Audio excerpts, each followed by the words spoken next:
በመሻማት ጥያቄዎች ካላችሁ በጽሁፍ የደረሰ ጥያቄ አለ። ወደሱ ከመሄዳችን በፊት የቃል ጥያቄ ካለ እንቀበላለን። በጣም ብዙ የተማርኩበት ነው። በትህትና አመሰግናለሁ። እኔ ሁለት ትንሽ ጥያቄዎች ናቸው ያሉኝ። የመጀመሪያው ስለ ቁርባን ነው።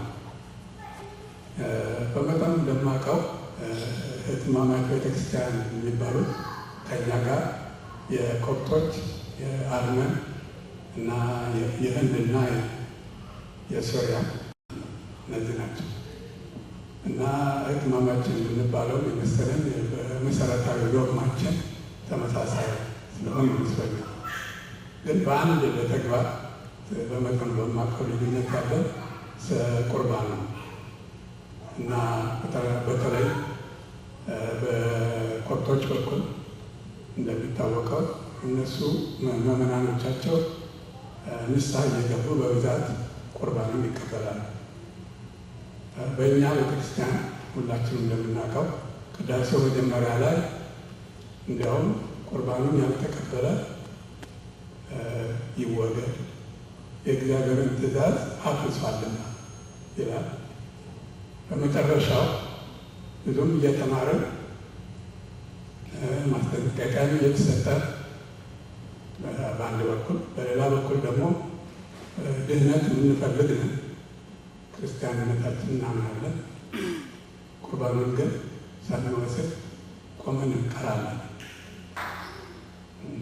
ይህ ምክንያቱ ምንድን ነው እና እንዴትስ ሊታረም ይችላል? ይህ አንድ ጥያቄ። ሁለተኛው ኢያሱስ ፀሐይን አቆመ ስለተባለው ስለዚያ ትምህርት ነው።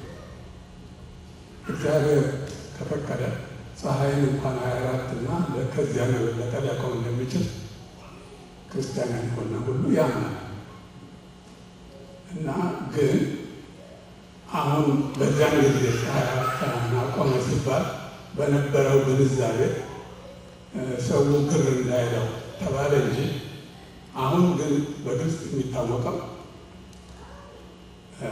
የቆመችው መሬት ነች እንጂ ፀሐይ አይደለች። ምክንያቱም መሬት ነች በፀሐይ ዙሪያ የሚዞረው። አሁን እየመሸ ያለው እዚህ አሜሪካ መሬት ፀሐይ እየተሽከረከረ ስትዞር ከፀሐይ ይህ አካባቢ የራቃ ሲሄደ ነው የጨለመ። ስለዚህ ልጆችን ይህን ሁኔታ አሁን ስለሚያውቁ መምህራን ስለዚህ ጉዳይ ስታስተምሩ ፀሐይ አቆመ ሲባል መሬትን አቆመ እንጂ እንደዛ ማለት አለመሆኑ ግልጽ ነው ብሎ ማስተማር አለመግባባት እንዳይፈጥር አይጠቅምም። በጣም ጥሩ ጥያቄ ነው። እናመሰግናለን። በቀጥታ ወደ መልሱ ነው የምንሄደው። እግዚአብሔር ይስጥልኝ ለጥያቄዎቹ። የመጀመሪያው ከጽሁፍ ከመጣው ጀምር ኢየሱስ ክርስቶስ መንፈስ ቅዱስ ነው ማለት እንችላለን ወይ ነው። ይሄ በቀደም ዕለት በዝርዝር መጀመሪያ ቀን የተማርነውን ትምህርት ታስታውሱ እንደሆነ ምስጢረ ሥላሴን መሰረት አድርገን ስንነሳ ሥላሴ ስንት ናቸው ነው መስክሩ? አንድም ሶስትም። አንድነታቸው በምንድን ነው ያለው? በስልጣን፣ በአገዛዝ፣ በመፍጠር፣ በህልውና፣ ዓለምን በማሳለፍ ይሄን በመሳሰለው ነው።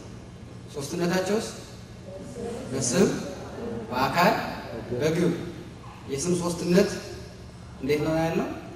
አብ፣ ወልድ፣ መንፈስ ቅዱስ። የግብር ሶስትነት አብ ወላዲ፣ ወልድ ወላዲ፣ መንፈስ ቅዱስ ራስ። የአካል ሶስትነት ለአብ ፍጹም ገጽ ፍጹም መልክ አለው፣ ለወልድ ፍጹም ገጽ ፍጹም መልክ አለው፣ ለመንፈስ ቅዱስ ፍጹም ገጽ ፍጹም መልክ አለው። ይህን መሰረት አድርገን አብ ነው እንጂ ወልድ መንፈስ ቅዱስ አይባልም። ወልድ ነው እንጂ አብ መንፈስ ቅዱስ አይባልም። መንፈስ ቅዱስም መንፈስ ቅዱስ ነው እንጂ አብ ወልድ አይባልም። ለምን? በስም ስንት ናቸው? ሶስት ናቸው። ይሄ ነው እንግዲህ ምስጢረ ሥላሴ መሰረታችን። ይህንን እንግዲህ የማቴዎስ ወንጌል ምዕራፍ 28 ቁጥር 20 ላይ በአብ በወልድ በመንፈስ ቅዱስ ስም አጥምቁ ብሎ የየራሳቸውን ስም ሰጥተው በዮሐንስ መልእክት ላይ የሚመሰክሩ ሶስት ናቸው፣ አብ ወልድ መንፈስ ቅዱስ ብሎ በዮሐንስ ወንጌል ምዕራፍ 1 ቁጥር 1 ላይ በመጀመሪያ ቃል ነበረ፣ ቃልም እግዚአብሔር ዘንድ ነበረ፣ ቃልም እግዚአብሔር ነበረ ይልና ቁጥር 14 ላይ ደግሞ ቃልም ሥጋ ሆኖ ሆነ ጸጋና እውነትን ተመልቶ በእኛ አደረ ብሎ ስለ ኢየሱስ ክርስቶስ ቃል ኢየሱስ ክርስቶስ እንደሆነ የአብ ቃል ወልድ ነው። ለወልድ ልብ ወይም የቃል ልቡ አብ ነው። የአብ የወልድ እስትንፋስ ወይም ሕይወት መንፈስ ቅዱስ ነው። ስለዚህ በዚህ መሰረት መንፈስ ቅዱስን ኢየሱስ ነው ማለት እንችላለን? አንችል። ኢየሱስ ክርስቶስ የሥጋዌ ስሙ ነው። በሥላሴ አንድነትና ሦስትነት በምንጠራበት ጊዜ ያለው አካላዊ ስሙ ማን ነው? አካላዊ ቃል እንለዋለን፣ ወልድ እንለዋለን። የአብ ልጅ ነው። ቃል እንለዋለን። በአብ ልብነት ያስባሉ፣ በወልድ ቃልነት ይናገራሉ፣ በመንፈስ ቅዱስ ሕይወትነት ሕያዋን ይኖራሉ ነውና ምንለው። ወደ ሁለተኛው ጥያቄ ስመጣ ወደ ምስጢረ ቁርባኑ የተባለው ነገር ትክክል ነው። ግን እኛ ቤተክርስቲያን ላይ የደረሰ ብዙ ፈተና፣ ብዙ ውጣ ውረድ አለ። በተለይ እስከ ግራኝ አህመድ ወረራ ድረስ ልክ አሁን የተባሉት ግብጾች የሚከተሉትን ሁሉም ሰው የመቁረቡ ስርዓት ነበር። ግራኝ አህመድ 17 ዓመት አገሪቱን ከወረረ በኋላ ብዙ ነገር አመሳክሯል። ከነዚህ አንዱ ይሄ ነው። ብዙ በ17 ዓመቱ መቼም ብዙ ያልተጠመቀ ሰው ነበረ፣ ብዙ ደግሞ ያልተጋባም ሰው ነበረ። በተክሊል እዚያ በየዋሻው በየጫካው ብዙ በተሰማራበት ጊዜ 17 ዓመት ሙሉ ወጣቶቹ አልጠበቁም። በዚያው ብዙዎቹ በባህላዊ መልኩ ጋብቻቸውን ስለመሰረቱ ዛሬ አሁን ብዙዎቻችን በተክሊል አናገባ በቁርባን አናገባ የሚለውን አመል ከግራኝ አህመድ ያመጣ ነው። እሱ ነው ይህንን ጠባሳ ጥሎብን ያለፈው። እሱ ብቻ ነው ዓለማዊ ስም የሚባል መጠራት የሚመጣው ከግራኝ አህመድ እንጂ ኢትዮጵያ ዓለማዊ መንፈሳዊ የሚባል ስም አለ። በገድላቱ በስንክሳሩ ብትመለከቱ፣ በዜና መዋዕል ብትመለከቱ የክርስቲያኖች ስም ሰይፈ ገብርኤል፣ ማርያማዊት፣ ቀሱሳዊት፣ መግደላዊት እንዲህ የሚል መጽሐፍ ቅዱሳዊ ወይም ደግሞ ዘርፍ ያለው ስም ነው የነበረው እንጂ ይህ አሁን የሚጠራበት እገሌ ወገሌ የምንለው ስም በኋላ የመጣ ስም። እሱም የመጣበት ምክንያት ነበር። ግራኝ ክርስቲያኖችን ያርድ ይጨፈጭፍ የነበረው እንዳሁኑ ፓስፖርት መታወቂያ ስላልነበረ ስምህ ማን ነው? ማርያማዊት ሰይፈው። ስምሽ አንተስ? ወልደ ገብርኤል በለው። አንቺስ? ወለተ ማርያም ሰይፋት ይል ስለነበረ በዚያ ጊዜ የነበሩ እናቶች አይ ልጆቻችን በምክንያት ከሚጠፉ ለምን ሌላ ስም ጨምረን አንስታቸው ማለት ሌላ ስም እየጨመሩ ያኛው እየገነነ መጣ። መቼም አንድ ደግሞ እየተካውና ምሳሌ ቃውንት አይነግሩት የሚባል እሱ እየገነነ መጣ። አሁን የዓለም ስም ክርስትና ስም የሚባል ነገሩ በዚያ ጊዜ ልጅ ነው። ከዚያ በኋላ ነው ይሄ በቁርባን መወሰድ ለተወሰኑ ሰዎች ብቻ እየመሰለ የመጣው እና አሁንም ቢሆን የካህናቱ የዘወትር አዋጅ፣ የመምህራኑ የዘወትር ትምህርት ይሄን ነገር ማምጣት ነው። ግብፃውያን ልክ እንደኛ ጠፍቶባቸው ነበር። እስከ 18ኛው ክፍለ ዘመን መጨረሻ ድረስ እኛ ጋር የነበረው ችግር ነበር እሱ። በኋላ ግን ጳጳሳቱ፣ ካህናቱ፣ መምህራኑ አንድ ሆነው በሰሩት ትልቅ ስራ ብዙውን ሕዝብ ወደ ጥንት እምነቱ ወደ እንዲህ አይነት ህይወቱ መመለስ በመቻላቸው ከ50 ዘመን በላይ ነው የተዋጉት። በዚህ ረገድ ከ50 ዘመን በላይ ተዋግተው አስተምረው ያመጡት ትልቅ ለውጥ ነው። እኛም ብዙ ትግል ይጠይቀናል እንጂ እንደተባለው በእውነትም ወደ ስጋው ደግሞ ለመመለስ ሁል ጊዜ ካህናቱ ያውጃል። እንደተባለው ቅዳሴ ሲጀምር የአዋጅ ነው የሚታወቅ። ስጋው ደግሞ ተቀበሉ ይባላል። ግን እንግዲህ ምን አዜም እንዳደረገብን ማንም ማወቅ አይችልም። በዚህ ረገድ አዜም ነው ከማለት ውጭ በተለይ ወደ ገጠሩ ያለው የትምህርት ጥረት ነው ይባላል። እኛ ሁል ጊዜ የምንማረው ሰዎች ምን ሆነን ነው የሚለው እኔ መመለሳችን እኛ እንዳናችን መመለስ ያለ ምን ሆነን ነው ራሳችንን መጠየቅ አለብን። ምን ሆነን ነው እያል እንጂ ለስጋው ደግሞ እንዲያውም እንዳሁኑ ጊዜ ተመቸ ካህናቱም እያወጁ መምህራኑም እያወጁ ቤተክርስቲያን ኑ የምትልበት ትምህርቱ በስፋት የሚሰጥበት ቅዳሴ ራሱ ምን እንደሆነ ስጋው ደግሞ እንዴት መቀበል እንደሚገባ የሚስጥረ ቅዳሴው ምን እንደሆነ ሁሉ ትምህርት የተሰጠበት ጊዜ ነው እና ከዚህ በኋላ እንኳን ተጠያቂዎች የምንሆነው እኛው ራሳችን እንዲያውም ሊቃውንቱ ምንድን ነው የሚሉት? እኛ ዘመናውያን አይሁድ ነን። አይሁድ ክርስቶስን ወደ ጎልጎታ ወስደው ደሙን አፍስሰው ስጋውን ቆርሰው ጥለውት መጡ። እኛም ቅዳሴ እንላለን። ስጋው ሲቆረስ ደሙ ሲፈስ ጥለን ከሄድን ዘመናውያን አይሁድ ማለት እኛን ዘመናውያን አይሁድ ክርስቲያኖች ይሆን ግን አይሁድ ነው ቁጥራችን ብለው ሊቃውንቱ እስከ ማስተማር ደርሰዋል። እና ይሄ እንግዲህ ቢያንስ ልጆቻችንን ወደዚህ ህይወት እኔ አሁን የሚያሳዝነኝ የአረጋውያን ሽማግሌዎች ብቻ ነው። ልጆቹ ራሳቸው ምንም ሳልነግራቸው ሳናስተምራቸው ስለሆነ ብዙ ጊዜ የምናቆርባቸው ህፃን በነበሩ ጊዜ ይቆርቡና 7 ዓመት 8 ዓመት ሲሆናቸው ይተውታል። ልክ ለህፃን ልጆች የተሰጠ ጸጋ ያደረገውን መተናል። እና ይህን በተመለከተ እኛም ልጆቻችን ቢያንስ ለእኛ የተፈጠረው ችግር ልጆቻችን ላይ እንኳን እንዳይደገም ማስተማር መምከር፣ ለምን እንደሚቆሩ መንገድ አለብን። ለህፃናትም ትኩረት መስጠት አለብን። ብዙ ቦታ ለህፃናት ብዙም ትኩረት አይሰጣቸው። ለትልቅ ሰዎች ነው አብያተ ክርስቲያናት ሁሉ ትኩረት የሚሰጡት እንጂ ነገር የሚረከቡት ልጆችን ብዙ ትኩረት የሰጣቸው ስለሌለ እነሱ እስከቻሉት ድረስ ይቀጥላሉ። ከዚያ በኋላ ያቆሙታል። እኛም እንደዚያው እና እነሱ ሁሉም ሰው ቆራቢ ነው። የቀኑ ነው ልዩነቱ። ኢትዮጵያ ውስጥ በነገራችን ላይ ይሄን ለውጥ ማምጣት የቻሉ ህዝቦች ግን አሉ። ይሄንን ለውጥ ማምጣት የቻሉ ህዝቦች አሉ። እኔ በአይኔ አይቼ ምስክር መሆን እችላለሁ። በምዕራብ ወለጋ ከአዲስ አበባ 665 ኪሎ ሜትር ርቀት ቂልጡ ካራ የምትባል ትንሽዬ መንደር አለች። ወደ 5000 ሰው ነው የሚኖርበት። በኦሮሞኛ ቋንቋ የጉብታ ላይ ዋርካ ማለት ነው ትርጉሙ። እዚያ ቦታ ላይ ቤተ ክርስቲያን አለ። 2 መምህራን እዚያ ቦታ ተመድበው ሂደው ህዝቡን አስተምረው መልሰው ትልቅ ለውጥ አምጥተዋል። እዚያ ያለ ሁሉም ኦርቶዶክሳዊ ክርስቲያን ቢያንስ ለ1 ዓመት የቤተ ክርስቲያንን ትምህርት በኮርስ መልክ ይወስዳል። ሽማግሌዎቹ፣ ባልቴቶቹ፣ ወጣቶቹ ከ7 ዓመት ዕድሜ በላይ ያለው ሁሉም እዚያ ብትሄዱ እያንዳንዱ ሰው መጽሐፍ ቅዱስ ብትጠቅሱ መጽሐፍ ቅዱስ ይጠቅስላችሁ።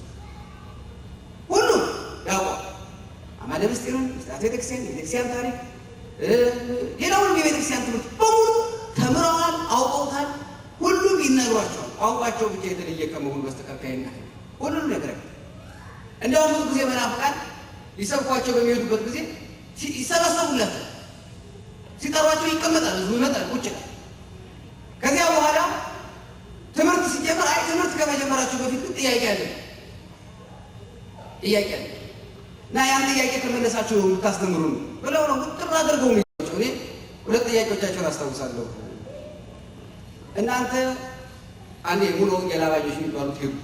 የሙሉ ወንጌል አማኝ ነን ብላችኋል። ወንጌል አማኞች ናቸው። አዎ የሚያምኑ የሚከተሉት ምልክቶች ይከተሏቸዋል ይላል እዚያ ወንጌል ማርቆስ ወንጌል ምዕራፍ 16 ላይ እባብ ይይዛሉ አይጎዳቸውም፣ መርዝ ይጠጣሉ አይጎዳቸውም ይላል። እንግዲህ እናንተ አማኞች ከሆናችሁ መርዝ እንግዛ፣ አሁን የአይጥ መርዝ እሱን ጠጡ፣ ካልጎዳችሁ እንማራላችኋለን። ከጎዳችሁ ግን አማኞች አይደላችሁ ማለት ነው። ከዚህ በኋላ እንማር ማለት ነው። ይሄ ማለት እንጠጣለን አለ። እንግዲህ ታዲያ አማኞች ያው የሙሉ ወንጌል አማኞች ናት ብላችሁ ለምን ትመጣላችሁ? ይሄን ካላደረጋችሁማ እናንተ የምታረጉትን ያህል እኛ የምናረጓለን። ምንም ትምህርት አያስፈልግም። ጥቅሱን ለመንገር ከሆነ የመጣችሁ ጥቅሱን እናውቀዋለን። ተግባሩን ካሳያችሁ ባይሆን እንከተላችኋለን። ብዙ ጊዜ ወደዚያች ቦታ ላይ መናፍቃን አይደርሱም። ሲሞቱ ዘለዋት ነው የሚሄዱ። ኮንፈረንስ እንኳን ሲያደርጉ ከተማዋን ዘለው ነው የሚሄዱት። አይደርሱም። በጣም ህዝቡ የተማረ 1 ዓመት ኮርሱን ከወሰዱ በኋላ ታዲያ ወደ ንስሐ አባቶቻቸው ይሄዳሉ። ንስሐ አባቶቻቸው ሁሉም ነገር የጨረሱ በኋላ መቁረብ ይጀምራሉ። እዚህ ሀገር ኦርቶዶክስና ፕሮቴስታንት የሚለየው በመቁረብና ባለመቁረብ። እኔ ሂጄ አልቆርብም ብላቸው ፕሮቴስታንት ነው። የማይቆርብ ለነሱ ፕሮቴስታንት ናቸው። የማይቆርብ ሰው አንድ ሰው ፕሮግራም ይወጣለታል። የቤተክርስቲያን መሰበካ ጉባኤው ጽሕፈት ቤት የእያንዳንዱ ሰው በዓመት ውስጥ የሚቆርብበት ፕሮግራም አለ ተለጥፏል። ማህበር አላቸው። ተክለ ሃይማኖት፣ የገብረ መንፈስ ቅዱስ፣ የማርያም የምን ጽዋ አላቸው። ሁሉም ከዚያ ጽዋ ውጭ የሆነ ሰው የዚያ ጽዋ የመቁረቢያ ቀን ተለጥፏል። በሳምንት የገጠር ቤተክርስቲያናት በሳምንት 4 ቀን ይቀደሳል። እሑድ ይቀደሳል፣ ማክሰኞ፣ ሐሙስና ቅዳሜ ይቀደሳል። ምክንያቱም ቆራቢው ብዙ ስለሆነ አያልቅም። ሁለት ቆሮ በዚያ ፕሮግራም መሰረት አንድ ሰው ካልቆረበ ከካህናት ከእናቶች ከአባቶች የተወጣጣ ኮሚቴ ለቤቱ ድረስ ነው። ለምን ያልቆረበ ተራህ ነበር መቁረብ ነበር። ከሚስቴ ጋር ተጣልቼ ነው ካለ ያስታርቁ። ከባሌ ጋር ተጣልቼ ነው ካለ ይታረቃሉ። ከገሌ ጋር ቂም ተያይዘን ነው ካሉ ይታረቃሉ። 2-3 ጊዜ ሄደው መክረው አልመለስም ከዚህ በኋላ እኔ አልፈልግም ካለ ግን በቃ ከቤተክርስቲያን ይለያል። ፍታት የለውም። ልቅሶ ቢደር የሚሄድለት የለም። ክርስትና መጥቶ አያስነሳም። በቃ ያ ሰውዬ ከዚህ በኋላ ፕሮቴስታንት ነው ለነሱ። እዛ ያለ ህዝብ በሙሉ ቆራቢ ሁሉ አስራት በኩራት ያወጣሉ። ገበሬዎች ናቸው። የቡና አገር ነው። ቡናውን ፈልፍለው ከምረው ካህኑን ነው የሚጠሩት። ኑ ይላሉ። ካህኑ በተገኘበት ከ10 ይከፍሉታል። እዚያው እኔ ባይኔ ስላየሁ ነው የምነግራችሁ። ከ10 ከፍለው ካህኑ 1/10ኛው ወደ ቤተክርስቲያን ይሄዳል። ሀብታም ነው ቤተክርስቲያን ሀብታም ነው። አስራት በኩራት ተማሩ ያደርጉታል።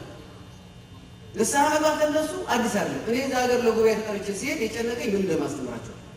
ቁረቡ አላቸው የሚቆርቡ ናቸው። ንስሐ ገቡ አላቸው ንስሐ የሚገቡ ናቸው። አስቀድሱ አላቸው የሚያስቀድሱ ናቸው። ምን የትምህርት ድረስ የጠፋብኝ ያደርጉታል። ሁሉ ነገር ነው የሚያደርጉት እነሱ ሁሉ ነገር። ሌላው ቀርቶ በወር ውስጥ ገበሬው 3 ቀን ተመልከቱ። ከገንዘብ ብቻ ለማስራት የሚወጡ 3 ቀን ለምን ከ10 ቀን 1 ቀን ከ10 ቀን 1 ቀን ከ10 ቀን 1 ቀን 3 ቀን ለቤተክርስቲያን አስራት ያወጣል። መጥቶ የቤተክርስቲያኒቱ እርሻ ሲያርስ የሚታጠበውን ሲያጥብ የሚጸዳውን ሲያጸዳ አጥሩን ሲያጠባብቅ ነው። እንዲህ አይነት በእኛም አገር ልክ ግብፃውያን እንደምንላቸው ያሉ በምድር ላይ ያሉ አይመስለኝም ነበር። በህይወት እንዲህ የምንደርስ አይመስለኝም። እዚያ ቦታ ግን ያሉ ያው ገበሬዎቹ በአይናቸው ይህን ሲያደርጉት በአይኔ አይቻልም። በአይኔ ከህፃናት ጀምሮ ያው የሚገርማችሁ እዚያ ሀገር በስራ በእነሱ ባህል ሰው ቆርቦ ወደ ቤቱ አይሄድም። እዚያው ነው። ዛሬ ለሚቆርቡት ሰዎች ነገ የሚቆርቡት ሰዎች ምግብ አዘጋጅተው ያስተናግዳሉ። ከቤተክርስቲያን ወጥተው እዛው ቁርስም ሆነ በልተው ምሳም እዚያው በልተው ማታ ነው የሚሄዱት። ሲዘምሩ ሲማሩ ምን ሲሉ ነው። እኔ የደረስኩለት 350 ይሁን 360 አዳጊ ህፃናት በ10 በ20 እድሜ መሀል ያሉ ህፃናት ቆርበው 370 350 አዳራሽ ውስጥ ሞልቶ ነበር ያገኘ። እኔ አዲስ አበባ በፍልሰታ ካልሆነ እንደዚህ በአንድ ቀን ሲቆርብ እኔ አይቻልም። በፍልሰታ ነው ህፃናት ይሄን የሚቆርቡ። እዛ ባዘቦቱ ሐሙስ ዕለት የደረስነው ሐሙስ ዕለት ያልሶ ቆርቦ ነው ያገኘ። እንዲህ አይነት ህይወት ያላቸው እኛም ሀገር አሉ የአይነት ክርስቲያኖች። እዚህ መድረስ ነው አሁን የሁሉ የስብከታችን የሁሉ ጥረት የሁሉ የካህናቱ ቅዳሴ የሚቀድሱት ሰዓታት የሚቆሙት ማህሌት የሚቆሙበት የሚመክሩበት የንስሐ ልጅ ይዘው እባካችሁ የሚሉበት የዚህ ሁሉ ስብከት ውጤቱ ይሄ ነው። ሌላ ወደ መጽሐፈ ኢያሱ ስንመጣ እንደተባለው ቋንቋው የመጽሐፍ ቅዱስ ቋንቋ ስለሆነ በዚያው ለመግለጥ ነው እንጂ የቤተክርስቲያን አባቶች ይህንን ከድሮ ጀምረው ተርጉመውታል፣ ተናግረውታል። እነ መጽሐፈ ማስያስ ምድር ምን እንደምትመስል እንዲያውም እኛ ያልደረስንባት 20 ዓለማት ሁሉ እንዳሉ ጽፈው አስቀምጠውታል። ነገር ግን አሁንም ድረስ በአማርኛችን አሁንም ድረስ በቋንቋችን ፀሐይ ገባች ፀሐይ ወጣች ስለምንል ፀሐይ ወደዚህ ሄደች ፀሐይ ወደዚህ ሄደች ስለምንል ይህንን ትውልዱን በዚህ መልክ ይረዳዋል ከሚለው አንጻር ነው። ከዚህ ሁሉ በላይ ግን የፀሐይንም ምህዋሯን የመረመሩ የፀሐይ መግቢያ መውጫ መስኮቷን ዛሬ እኔና እናንተ በጂኦግራፊ የምንማረው የኬክሮስና የኬንድሮስ መስመር የሚባለው የኔና የእናንተ አባቶች መቼ እንዳወቁት ታውቃላችሁ? የዛሬ ስንት ሺህ ዓመት መሬት የት ላይ ፀሐይ የት ላይ ልክ ዛሬ በካንሰር መስመር ላይ ናት ፀሐይ፣ በካፕሪኮርን መስመር ላይ ናት ፀሐይ፣ በምድሮ ገብረ ላይ ናት ምን ነው በሙሉ የዛሬ ስንት ሺህ ዓመት እነ መጽሐፍ ማስያዝ ጽፈው ቁጭ አድርገው ከዚያም በታች እኛ አሁን ሰከንድ ነው እንግዲህ ወይ ማይክሮ ሰከንድ ነው የጊዜ መቁጠሪያ። ከማይክሮ ሰከንድ በታች የሆነ የቀን መቁጠሪያ አላቸው ያውሻል ይባል። ከዚያ በታች የሆነ የጊዜ መቁጠሪያ አላቸው። እኛ አሁን አንጠቀምም። ከዚያ በታች የሆነ ግን የጊዜ መቁጠሪያ አላቸው። ከኬክሮስ በታች የሆነ ደቂቅ፣ ከደቂቅ በታች ደግሞ ሌላ መቁጠሪያ ገና እኮ ለዚህ ነው እኛ አልደረስንም። እነሱ የደረሱበት ጋር ገና አልደረስንም ምላችሁ በዚያ ይሄን ሁሉ አይተው ጽፈውታል። ይሄን ሁሉ አይተው የነፋስ ዓለም አለው፣ የእሳት ዓለም አለ፣ የውሃ ዓለም አለ፣ የጨለማ የራሱ የቻለ ዓለም አለው። ከምድር ታች ምን እንዳለ ከዚህ በላይ ሰማይ የምንለው ጠፈር እንደሆነ ከጠፈር በላይ ሐሞስ የሚባል ውሃ እንዳለ የረጋ ውሃ እሱን ሁሉ በመላእክት አስጎብኝነት አይተው ቃኝተው ነግረው ገና እነሱ የደረሱበት ተውት። በመንፈሳዊ ሕይወቱ በዚህ ዓለም ረቂቅ እውቀት እንኳን እነሱ ያወቁትን ያህል የሚያውቅ እና አባ ማስያስ እኮ በመላእክት መሪነት የምድርን ሁሉ ውስጡን ይሄ ዛሬኛ ከምድር ውስጥ እሳት አለ የምንለውን ሁሉ የምድር ኮር የሚሉት የጂኦግራፊ ሰዎች ወይም የጂኦሎጂ ሰዎች ያን ሁሉ ነገር ጽፈውታል። ከምድር ውስጥ እሳት እንዳለ ይሄ የሚተፋው እሳተ ገሞራ ሁሉ ከወዴት እንደሚመጣ ከወዴት ፀሐይ፣ ጨረቃ ብቻ እንዳልሆነ ብዙ ከዋክብት ምን አይነት ቅርጽ እንዳላቸው መቼ እንደሚወጡ መቼ እንደሚገቡ ከነቀናቸው ከናቆጣጠራቸው ሌሎች ዓለማት ሁሉ እኛ ማናቃቸው እኛ ያልደረስንባቸው ብዙ ዓለማት ሁሉ እንዳሉ እሳቸው 20 ዓለማት እንዳጎበኙ 20 ዓለማት ሁሉ እንደጎበኙ እዚያ ላይ ይተነተናል እና እንደተባለው በተጻፈበት ቋንቋ በዚያው ከማስረዳት አንጻር ነው እንጂ የእኛም አባቶች አስቀድመው በየመጽሐፎቻቸው ይህንን ጽፈውታል፣ ተርጉመውታል ለማለት ነው። እግዚአብሔር ይስጥልኝ። ከበለ በኋላ ምን ማድረግ አለበት የሚል ጥያቄ አለ። እኔን ጥያቄ ከመመለስ ካህናቱ እዚህ ስላሉ ከመቀበሉ በፊት ምን ማድረግ እንዳለበት፣ ከተቀበለም በኋላ ምን ማድረግ እንዳለበት እነዚህን ጥያቄዎች ከመለሱ በኋላ መላከ ሰላም ያብራራል። ባለፈው ስለ ቅዳሴ ሌላ 5-4 ጥያቄዎች እዚህ አሉ። በኦሪት ዘኍልቍ ምዕራፍ 2 ላይ ሙሴ ኢትዮጵያዊቱን አግብቷልና ባገባት በኢትዮጵያዊቱ ምክንያት ማርያምና አሮን በእርሱ ላይ ተናገሩ ይላል። የሙሴ ሚስት ስሟ፣ የአባቷ ስም፣ የእሷ የዘር ሐረግ የተጻፈበት መጽሐፍ ይኖራል ወይ የሚል ነው።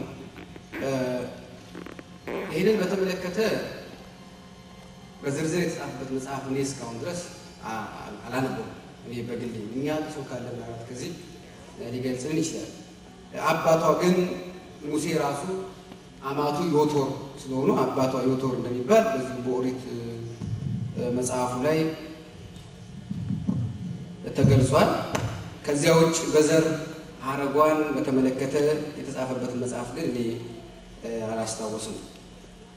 በብሉይ ኪዳን ኢትዮጵያ የሚለው ስም ከ40 ጊዜ በላይ ተጽፏል እና እነዚህ ሁለቱ አባባሎች በጣም ስለሚደንቁኛል እና እነዚህ እንዲያብራሩልኝ ነው የሚለው። ኢትዮጵያዊ መልኩን ነብር ዝንጉርጉርነቱን ይቀይራልን የሚል አለ። በነቢዩ በኤርምያስ የተገለጸ ቃል መልክ የሚለው ቃል በግዕዛችን የፊትን መልክ ብቻ አይደለም፣ የሰውን ማንነት ጭምር ነው የሚገልጸው። ጠባዩን፣ ክብሩን፣ ስልጣኑን፣ የሰውነት አካላቱን ውስጡንም ጭምር። ለምሳሌ መልክአ ኢየሱስ፣ መልክአ ማርያም ብንመለከት እዚያ በመልክአ ማርያም በመልክአ ኢየሱስ የተጠቀሱት የየአንቀጹ መነሻዎች በሙሉ ውጫዊዎቹ ብቻ ነው፣ ውስጣዎቹም ጭምር ናቸው። ክብርን፣ ሌላውንም ነገር ይጨምራል። ኢትዮጵያዊ መልኩን ሲል ፊቱን ብቻ አይደለም፣ ጠባዩን፣ ሃይማኖቱን፣ ማንነቱን ማለት ነው። ነብርም ዝንጉርጉርነቱን ሊቀይር አይችልም። እነዚህ ሁለቱ ሊቀይር፣ ነብር ዝንጉርጉር መሆኑን ሊለውጠው አይችልም። ኢትዮጵያዊው ደግሞ ይሄንን ጠባዩን፣ ማንነቱን፣ አመሉን ሊቀይር አይችልም የሚል እግዚአብሔር በኢትዮጵያውያን ላይ ያለውን እምነት የሚገልጽ ቃል ያለውን እምነት ኢትዮጵያውያን ላይ ያለውን እምነት የሚገልጽ ቃል ነው። ምክንያቱም ስለ ኢትዮጵያ ብዙ ተጽፏል። እውነቱ እነዚያ ስለ ኢትዮጵያ የጻፉ ሊቃውንት ዛሬ ተነስተው ቢያዩ በአንዳንዱ ሳይገርማቸው አይቀርም። እነ ሄሮዶቱስ ኢትዮጵያውያን እንግዳ ተቀባዮች፣ ሰው አክባሪዎች፣ የሰላም ሰዎች መሆናቸውን እነ ነቢዩ መሐመድ ሳይቀር ኢትዮጵያውያን እንግዳ ተቀባዮች፣ የሰላም ሰዎች መሆናቸውን ሁሉ ተናግረው ጽፈዋል። ሰዎች የሚናፈቅ ስለ ጸበሎቻቸው ሁሉ ሄሮዶቱስ ጽፏል። የኢትዮጵያውያን ውሆቻቸው መድኃኒት ናቸው፣ ምንጮቻቸው ንጹሖች ናቸው፣ ውሆቻቸው መድኃኒት ናቸው ይላል በዓለም ታሪክ መጽሐፉ ነው። እነሱ ብቻ አይደሉም፣ ሌሎቹም በዓለም ታሪክ የጻፉ እነ ሆሜር ሳይቀሩ ስለ ኢትዮጵያውያን ጀግንነት፣ ደግነት፣ ቅንነት ጽፏል። ይሄ አይቀየርም፣ ጠባያቸው አይቀየርም። ይሄ ሀገረ እግዚአብሔር ቶኔቶር ነው በሚሏት ኢትዮጵያ ሀገረ እግዚአብሔር ማለት ነው። የእግዚአብሔር ሀገር የእግዚአብሔር ሀገር ያሰኛት እግዚአብሔር እዚህ ስለሚኖር አለ። ህዝቡ የእግዚአብሔር ማደሪያ ህዝብ ስለሆነ እግዚአብሔር ስለሚወድ የእግዚአብሔርን ሰዎች ሁሉ ስለሚቀበል ቅዱሳንን ዛሬ አይደለም ኢትዮጵያውያን እኮ ማክበር የጀመሩ ገና ድሮ ገና ከጥንት በብሉይ ኪዳን የነበሩትን በሐዲስ ኪዳን የነበሩትን የመጀመሪያዎቹም ስደተኛ ክርስቲያኖችም ተሳቱ ቅዱሳንም የመጡት ወደ ኢትዮጵያ ነው። ከእነሱ በኋላ ብዙ ቅዱሳን መጥተዋል። ማህበረ ጻድቃን የሚባሉ በ5ኛው ክፍለ ዘመን 3000 ቅዱሳን ከሰሜን አፍሪካ፣ ከአውሮፓና ከእስያ ተሰደው መጥተዋል። ሌሎችም በጣም በብዙ ሺህ የሚቆጠሩ ቅዱሳን ሁሉ እየመጡ አጽማቸው እዚሁ ኢትዮጵያ እንዲያርፍ በረከታቸው እንድናገኝ ረድኤታቸው እንድናገኝ አድርገውናል። ይሄ ጠባያቸው አይለወጥም የተባለው ግን ዛሬ ከኢትዮጵያን መሀል የቅዱሳን ክብር፣ የቅዱሳን አማላጅነት፣ የቅዱሳን ቅድስና የማይቀበሉ ተገኝቷል። እንግዲህ እየለወጡ ነው ማለት ነው። እንግዲህ ተቀባይነቱ እርስ በርስ መፋቀሩ የእግዚአብሔር ሰው መሆኑ እየጠፋ ሲመጣ ደግሞ እየተለወጠ ነው ማለት ብለን እንድንፈራ ያደርገናል። እና ይሄ ነው አይለውጥም፣ ምስክር ነው። በአዲስ ኪዳንም እኮ ለጌታ መምጣት ምስክር ከሆኑት ከዮናስ ቀጥላ የተጠቀሰችው ኢትዮጵያዊቷ ንግሥተ አዜብ ናት። ንግሥተ አዜብ በዚያ ዘመን ተነስታ ትፈርድበታለች ተብሎ ተነግሯል። ተነስታ ትፈርድ፣ ይሄ ማለት ንግሥተ አዜብ ከሞት ተነስታ የምትፈርዱና አለች። በንግሥተ አዜብ አንጻር የተነገረላት ኢትዮጵያ ናት። ኢትዮጵያ በመጨረሻ ምስክር ትሆናለች። ምስክር ትሆናለች። ሁሉም ትውፊቱን ሲያጣ፣ ስርዓቱን ሲያጣ፣ ታሪኩን ሲያጣ፣ ቅርሱን ሲያጣ፣ ኢትዮጵያ ግን ምስክር ሁና ትገኛለች። እግዚአብሔር ሕዝቡን ያለ ምስክር ስለማይተው ዛሬ እኮ ትልቁ ውጣ ውረድ ይህን ምስክር በማጣትና በማቆየት ማለት ብዙዎቹ ይህን ምስክር አጥተውታል። ስለዚህ ምስክር የሚሆን የለም። ስለ ቅዳሴ ብንናገር፣ ስለ ጾም ብንናገር፣ ስለ ጸሎት ብንናገር፣ ስለ ሰንበቴ ብንናገር፣ ስለ ጽዋ ብንናገር፣ ስለ ገዳማዊ ሕይወት ብንናገር ምስክር የሚሆን የለም። አሁን ይቺ ሀገር ናት ምስክር እየሆነች ያለች ይቺ ቤተክርስቲያን። እሷም ይቺ ምስክርነቷ ከጠፋች እንግዲህ ያለ ምስክር እንቀራለን ማለት ነው። ሌላ ኢትዮጵያ እጆቿን ወደ እግዚአብሔር ትዘረጋለች የተባለው ልበ አምላክ ዳዊት ነው። ይሄ አስቀድሞ የተናገረው ይሄ በየዘመናቱ የተፈጸመ ትንቢት ነው። መጀመሪያም በሰሎሞን ጊዜ ኢትዮጵያውያን ታቦተ ጽዮንን በወሰዱ ሰዓት፣ ከዚያም በኋላም በኢትዮጵያዊ ጃንደረባ ጊዜ ኢትዮጵያ እጆቿን ዘርግታ አዲስ ኪዳንን በተቀበለች ሰዓት የተፈጸመ ታሪክ ነው። ይሄ ኢትዮጵያ እጆቿን ወደ እግዚአብሔር መዘርጋት ሁልጊዜ ተስፋ የምታደርገው እግዚአብሔር ነው ማለት የምትተማመነው በእግዚአብሔር ብቻ ነው ማለት ነው። ለዚህ እኮ ነው አባቶቻችን አድዋ ጦርነት ሊዋጉ ሲወጡ ታቦቱን ይዘው ይሄዱት። ያስቀድሰው አይደል የተዋጉት ናጼ ምኒልክ ቅዳሴ ያስቀድሰው የጊዮርጊስ ዕለት እኮ አንግሰው እኮ የተዋጉት። እንዴት ያለ ሃይማኖት እኮ ነው! ሰው ቤተክርስቲያን ቆሞ ጠላትን ከፊት ለፊት ገትሮ እዚህ ጸንቶ በጸና ሕሊና ቅዳሴ ማስቀደስና ጸሎት ማድረግ ራሱ ከባድ ነው። ግን አሸነፉት። በምን አሸነፉት ቢባል በሃይማኖታቸው ወደ እግዚአብሔር እጃቸውን ዘርጉ እና ይሄ ነው። ሌላው በሐዋርያት ሥራ ላይ ስለ ኢትዮጵያዊ ጃንደረባ አንድ ስፍራ ላይ ብቻ ተጠቅሷል። ከዚያ በተጨማሪ ጌታችን አይኑ ያበላለሱ ኢትዮጵያዊ እንደሆነ ስሙም አምኖስ ይባላል ብለው ሊቃውንት ይናገራሉ። እና ስለዚህ ጉዳይ የተጻፈ መጽሐፍ አለ ወይ ነው። እኔ እንግዲህ እስካሁን አላነበብኩም። ምናልባት ሊቃውንቱ በትውፊት የሚናገሩት ይሆን ይሆናል። እኔ ግን በዚህ ጉዳይ ላይ ያነበብኩት ነገር የለም። ስለ ኢትዮጵያዊ ጃንደረባ ከተጠመቀ በኋላ ምን እንደሰራ መጨረሻ የት እንደደረሰ ግን ማወቅ ከፈለጋችሁ ቤተክርስቲያንን እወቅ የሚለውን መጽሐፍ ብታነቡት እዚያ መጽሐፍ ውስጥ ኢትዮጵያዊ ጃንደረባ ኢትዮጵያ መጥቶ ሱዳን ሂዶ የመን ገብቶ ፋርስ ድረስ ሂዶ ቻይና ተሻግሮ ሲሎን የምትባል ደሴት ውስጥ በሰማዕትነት እንዴት እንዳረፈ ታሪኩን የተነትንላቸዋል። ከዚያ በተጨመረ መጨረሻው የነበረ ከአዲስ ኪዳን በፊት የሸመገለ ረዥም ዘመን ያስቆጠረ ኪዳን ማለት ነው። ቃሉም የግዕዝ ቃል ነው። ወደ ቁርባኑ ጥያቄ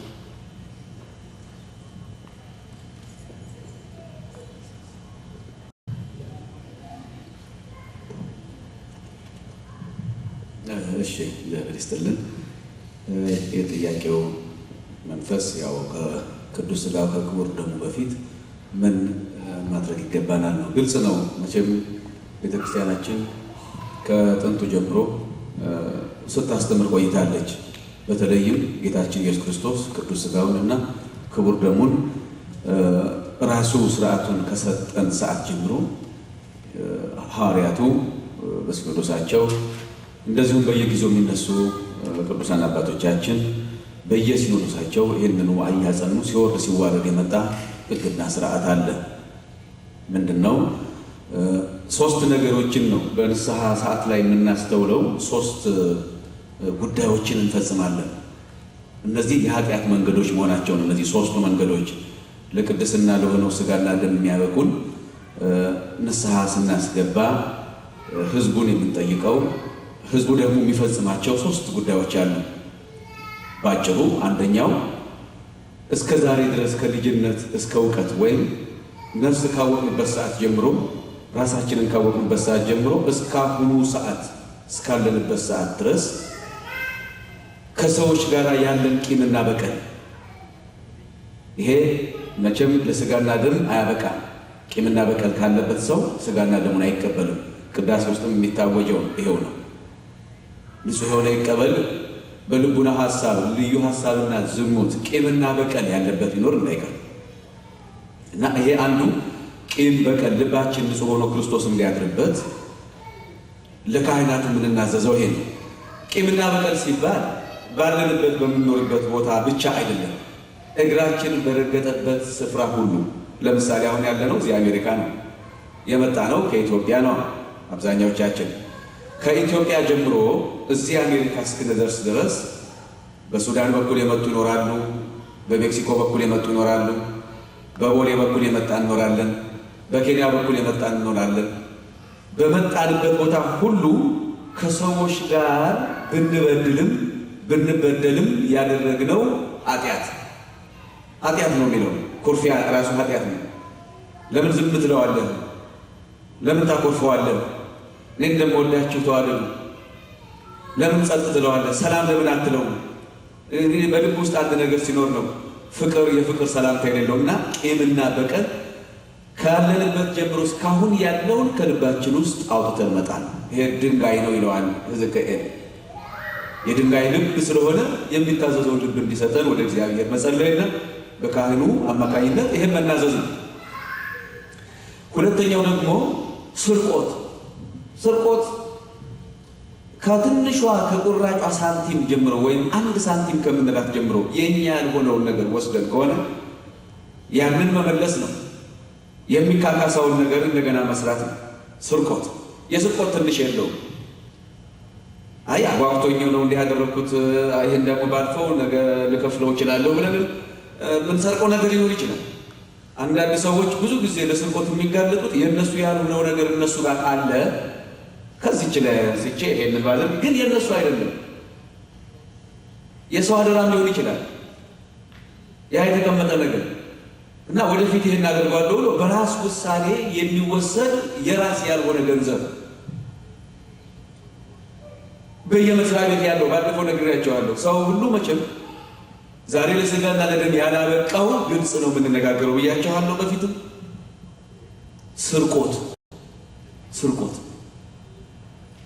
የተሰረቀን ነገር ለራሳችን መውሰድና ለትርፍም ይሁን ገንዘብ ለማግኘት የምናደርገው ነገር ስጋው ደሙ ላይ ሊያበቃን አልቻለም። እንደው ህሊናችን እየወቀሰን ብዙ ጊዜ በዚህ በዓለም ላይ ያለው ችግር ይሄ ነው። በኦርቶዶክስ ተዋሕዶ እምነት ስርቆት እና ከትንሿ ጀምሮ ከልጅነት እስከ እውቀት የተደረገችውን መካስ።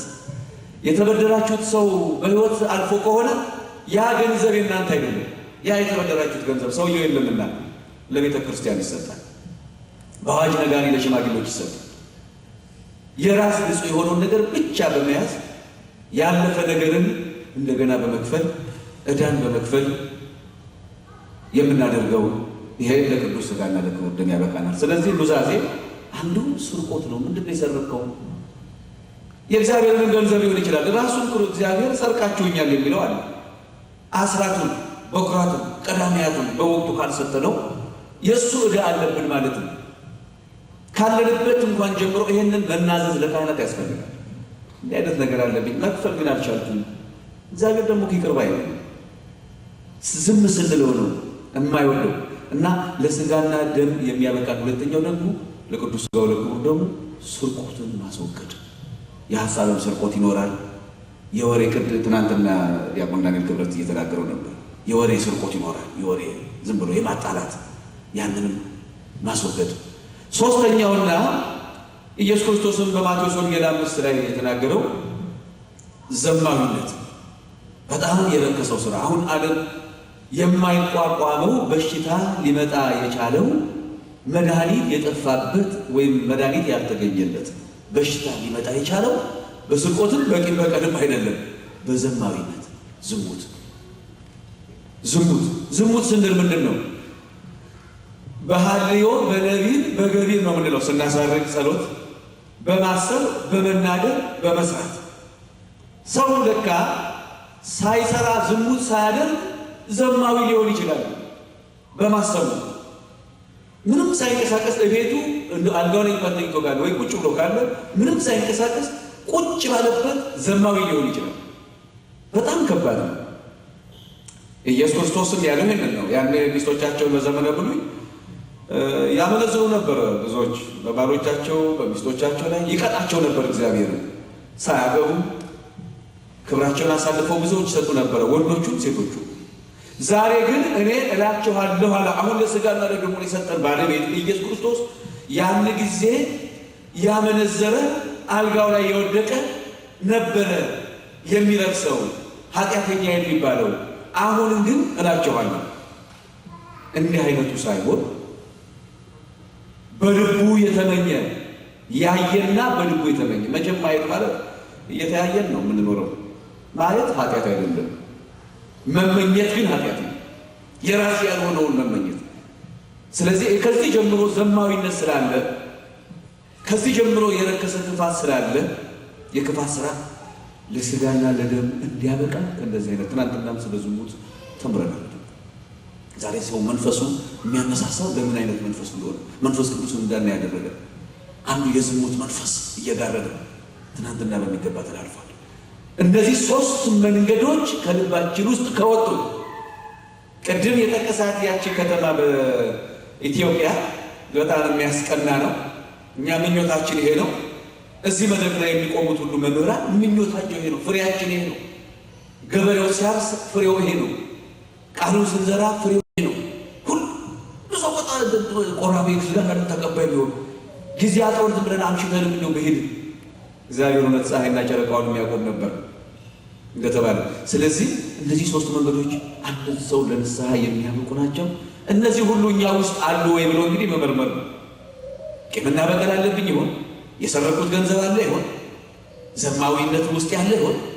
ይህንን መርምረን ወደ አባቶቻችን ከቀረብን ለሥጋና ለደሙ ብቁ እንሆናለን። ሌላው የምግብ ጉዳይ ነው። አንድ ሰው ትዝ ይለኛል፣ ወደ ጊሸን ስንሄድ ነው ጊሸን ማርያም አውቶቡስ ውስጥ እንዲህ እየሄድን ጥያቄና መልስ እየተጠያየቅን ነው የምንሄደው። እየተዘመረ ነው ተረችን እንደ እግዚአብሔር የሰጠው የኢትዮጵያን ሕዝብ በየገዳማቱ ሲዞሩ በየቦታው ስንዞር ያንን አውቶቡስ ተከራይተን ውስጡ ዝማሬው ጉሮሮ እስኪበጠስ ድምፃቸው ተዘግቶ የሚመለሱ አሉ። ለእግዚአብሔር ምስጋና ስናቀርብ ነው። ያን ሁሉ እኮ ነገር አተናላ ብዙ ነገር ነው ያጣነው እዚህ ሀገር ላይ ግን አናጣው። እዛ ያለው በረከት እኛ ጋር ይኖራል ካመንበት። ታዲያ ሥጋ ወደሙን ለመቀበል አንድ ሰው ምግብ ለመብላት ምን ያህል ጊዜ መቆየት አለበት ብዬ ጥያቄ አቀረብኩ። አንዱ ተነሳና በዳይጀሽን ሲስተም ከልብ ከዚህ ውስጡ ካለው ምግቡ ከትኑ ዳይጀሽኑ ተበታትኖ ሁሉም በዛ በሳይንስ መንገድ በባዮሎጂካል እንትኑ ሲሰረጫጭና ሲያልቅ እዚህ ጋር ባዶ ሲሆን ከዛ ወደ ሥጋው ደግሞ እንቀርባለን አለ። የሚሰማውን ነው የመለሰው። አንዳንዶቹ ደግሞ አፋችንን እስኪመረን ድረስ ይላል። አንዳንድ ሰው እኮ 3 ሰዓት ጾሙ አፉን ይመረዋል። እንዴ እንደዛማ ሊሆን አይችልም። ገና 5 ሰዓት ላይ ሆዱን ይቆርጠዋል። 11 ሰዓት ላይ ጠዋት 11 AM ላይ አቤት ለጾም መፍታት የምናቀርበው ምክንያት አያደርስ። መንገደኛ ነኝ መብላት አለብኝ። ደግሞ ይሄ መንገደኛ ነገር ነው። ትንሽ እኮ ከዛ 25 ኪሎ 25 ማይል ከነዳን መንገደኛ ነው። መንገደኛ ምንድን ነው? በሶም ቢሆን በጥጦ መጠጣት አለበት። ደግነቱ እዚያ በርገር እንደልብ ነው። በርገሩን ቀምሶ መውጣት አለበት። ምክንያት ስናበዛ፣ ሰበብ ስናበዛ እንዲህ አታድርጉ ነው። እንዲህ አታድርጉ። ስለዚህ ስለ አፍ መምረርም አይደለም፣ ስለ ዳይጀሽን እዚህ ውስጥ ሆዱ እስኪያልቅ የሚባልም ነገር አይደለም። ቤተ ክርስቲያናችን በቀጥታ የሰጠችን ምሳሌ አለ። 18 ሰዓት ኢየሱስ ክርስቶስ መከራ የተቀበለባቸውን ሰዓት። እንዴት ነው 18 ሰዓት ብንል ኢየሱስ ክርስቶስ ከሊቀ ካህናቱ ከቀያፋና ካህና ግቢ በግራ በቀኝ ሲያመላለሱት አንዴ ወደዚህ ወደ አገረ ገዥ አንዴ ሲያመላለሱ ከቆዩ በኋላ ሌሊቱ እየመቱ እየደበደቡ በኋላ ወደ ገዢ ወደ አገረ ገዢ ወደ ጲላጦስ ወሰዱት። ያን ጊዜ የቆመባት ሰዓት በኢትዮጵያ አቆጣጠር 12 ሰዓት ነው ጠዋት። በዚህ ሀገር 6 AM ማለት ነው። ከዚያች ሰዓት ጀምሮ ሁሉም በአድማ ኢየሱስ ክርስቶስን እንዲሰቀል ይጫጫሁበት ነበር። ፊቱ ደምቷል፣ የሾህ አክሊል ደፍተውበታል፣ ቀይ ግምጃ ልብሰውታል፣ ሸምበቋስ ይዘውታል። በትረ ንጉሥ የእስራኤል ንጉሥ ነው ብሎ አክሊል ዘውድ ደፍተውለታል። የሾክ የሚዋጋ 70 ሳንቲም ነው እንትኑ ይላል። እንትኑ ወደ ውስጥ ጠልቆ የሚወጋው ፊቱ ደበደብ ነው ኢየሱስ ክርስቶስ ስለኛ ኃጢአት። አሁን ይህንን አምላክ ኢየሱስ ክርስቶስን ሊፈርዱበት ጲላጦስ ፊት ካቆሙት በኋላ ጲላጦስ ደግሞ ተጨንቆ ወይ አይፈርድ አዳንኛ ያለ ችግር አለ አስመስሎ የመኖር እንዳይፈርድ ጨነቀው። ምክንያቱም እውነት ነው የሚናገረው ኢየሱስ ክርስቶስ። ህሊናውም ያለው ወቀሰው። ሚስቱም መታ ኡቅ የተአብስ ላይለውጡ ጻድቅ፣ አንተ ጲላጦስ እኔ ህልም ሲያስጨንቀኝ ያደረው እወቅበት፣ ይህ ሰው ጻድቅ ነው እንዳትፈርድበት አለችው። ደግሞ በንጉሱ አካባቢ በጲላጦስ አካባቢ የሚያሉ ተስፈኞች ህፃናቱ ይህ ሰው ጻድቅ ነው፣ ይህ ሰው ጻድቅ ነው፣ ይህ ሰው ጻድቅ ነው እያሉ መንፈስ ቅዱስ ያናገራቸው ነበረ። ይህ አስጨንቀውና ጲላጦስ የቤተሰቡ ጉዳይ የራሱን ህሊና ኢየሱስ ክርስቶስ ያልፈረደበት ስቀለው አስወግደው የሚለው ጩኸት ደግሞ ከህዝቡ መጥቶ አለበለዚያ የሮማዊውን ንጉሥ ትእዛዝ እንደጣስክ እንቆጥረዋለን። የወንበርን ጉዳይ መጣ። ዛሬ ወንበር ነው የሚያፋጀው ዓለም። የወንበር ጉዳይ መጣ። ስለዚህ እጁን ታጠበና አሳልፎ ሰጠው። አሳልፎ የሰጠበት ሰዓት ከጠዋቱ 3 ሰዓት ነው። በዚህ ሀገር 9 AM የሚባለው ከ9 AM ወይም ከ3 ሰዓት ጠዋት ጀምሮ እስከ 6 ሰዓት እስከ 12 PM ድረስ ኢየሱስ ክርስቶስን በእንጨት ላይ አስረው ገረፉት። 3 ሰዓት ሙሉ። ልክ ቀትር ሲሆን ወይም 6 ሰዓት ወይም እኩለ ቀን ሲሆን በመስቀል ላይ ቸንክረው አቆሙት። በመስቀል ላይ ሆኖ 3 ሰዓት ሙሉ 7ቱን ጩኸቶች አጽርሐ መስቀል የመስቀል ጩኸት ያንን ጩኸት በ9 ሰዓት ወይም 3 PM ላይ ኢየሱስ ክርስቶስ ነፍሱን በገዛ ስልጣኑ ለየ። እነዚህ ከ12 ሰዓት ጠዋት ጀምሮ እስከ 9 ሰዓት ብንቆጥረው 9 ሰዓት ነው። የሌሊቱ ደግሞ በጌቴሴማኒ ገና ከመሰቀሉ አስቀድሞ ያችን መራራ ጽዋ ለመጠጣት የማቴዎስ ወንጌል 26:41 ላይ እንደምናየው ወደ ጌቴሴማኒ አትክልቱ ቦታ ላይ ገብቶ ጸለየ። ሲጸልይ ያቺ ሰዓት የእንቅልፍ ሰዓት ነበረችና 3ቱ ደቀ መዛሙርት እና ቅዱስ ጴጥሮስ ተኝተው ነበር። የድንጋይ መወርወሪያ ያህል ርቀው ይላል። ዞር ብሎ ሲያያቸው አይናቸው ከብዷል። ለምን አይናቸው ከበደ? የዓለም ጉዳይ ነው። አሁን ብዙዎቻችን አይናችን ይከብዳል። አይን ከበደ ሲባል የመንፈሳዊ ሕይወት ነገር ነው። እንቅልፍ የያዘው ሰው ያስታውቃል ይላል። ለምን አልተቋቋመውም ያለ። ስለዚህ አይኖቻቸው ስለከበዱ ትጉ ወጸልዩ ከመ ኢትባኡ ውስተ መንሱት፣ ትጉና ጸልዩ ወደ ምን እንዳትገቡ፣ አቤት ወደ ፈተናው እንዳትገቡ ትጉ። ነገ ሊሰቀል ነው ኢየሱስ ክርስቶስ። ሐሙስ ነበር ይሄን ያላቸው። ከነሱ ጋርም ሳለ ከደቀ መዛሙርቱም ጋር ሳለ ሌሊት 6 ሰዓት ላይ እኩለ ሌሊት ላይ ይሁዳ በሱ ጠቋሚነት ችቦ እያበሩ መጡና ያዙት። ከዛ በኋላ ነው ከ6 ሰዓት ጀምሮ እስከ ጠዋቱ 12 ሰዓት ድረስ 6 ሰዓት ሙሉ መከራ ያሳዩት። ሌሊቱን ቅድም እንዳልኳችሁ በቀያፋና በሊቀ ካህናቱ ዘንድ መከራ ያሳዩት። እንግዲህ ሐሙስ ማታ 3 ሰዓት ወይም 9 PM ጀምሮ እስከ ጠዋቱ 12 ሰዓት ወይም 6 AM ድረስ 9 ሰዓት ነው ስንቆጥረው። ኢየሱስ ክርስቶስ ሌሊቱን መከራ የተቀበለበት ሰዓት። ከጠዋቱ 12 ሰዓት ጀምሮ በጲላጦስ ደግሞ ነፍሱን በገዛ ስልጣኑ እስከ ለየባት እስከ 9 ሰዓት ደግሞ 9 ሰዓት ነው። 9 እና 9 ስንት ይሆናል? 18። ስጋና ደሙን ስንቀበል እንደዚህ ነው። ሰዓቱ ብቻ አይደለም። ኢየሱስ ክርስቶስ ጌታዬ መድኃኒቴ ይህንን ምግብ የሰጠኝ አምላኬ መከራውን የተቀበለበት ሰዓት ነው ብሎ ማሰብ እንጂ በአፍ እስኪመር ድረስ ምናልባት ጾምም አፍ ያመራል። ጥሩ ነው። በአንድ በኩሉ ጥሩ አድርገን ነው የምንወስደው። እንዳልኳችሁ የዛሬው ጾም በጣም አስቸጋሪ ነው። አባቶቻችን እስከ 9 ሰዓት ነው የሚጾሙት። እስከ 3 PM ነው የሚጾሙት። ከ9 ሰዓት በኋላማ አለቃትም ኢየሱስ በመስቀል ላይ እያለ ይሄ ሕግ ነው፣ ስርዓት ነው። እና ዛሬ 9 ሰዓት ሰው እንዳልኳችሁ 3 AM ላይ 9 AM ላይ 11 AM ላይ ወይም 5 ሰዓት ከቀኑ ትልቁ ጾም ነው። እንደውም ወደኋላ የምናስበው ነገር ይበዛል። ስለዚህ አንድ ሰው ስጋና ደሙን ከመቀበሉ አስቀድሞ ንስሐ አባት ያዙ። ንስሐ አባትን ከያዘን በኋላ ኑዛዜ የሚያስፈልገውን መናዝር ለካህኑ ሙልጭ አድርገን በሶስቱም መንገዶች መንገርና ዕዳችንን ማስወገድ። ማርቆስ 11 ላይ ማንም ዕዳ ያለበት ቢኖር ዕዳውን ይክፈል። ዕዳችን ይሄ ነው። ቂም፣ ዝሙት፣ ስርቆት እነዚህን አስወግደን ነፃ ከሆንን ይህንን ሰዓቱን ከጠበቅን እኛ የጌታችን የኢየሱስ ክርስቶስ ቅዱስ ሥጋና ክቡር ደም ተቀባዮች ነን ማለት ነው። ቆራጮች ነን ማለት ነው። ይበቃናል። እግዚአብሔር የተመሰገነ ይሁን። የኢየሱስ ክርስቶስ ቅዱስ ሥጋና ክቡር ደም ተቀባዮች ነን ማለት ነው። ቆራጮች ነን ማለት ነው። ይበቃናል። እግዚአብሔር የተመሰገነ ይሁን።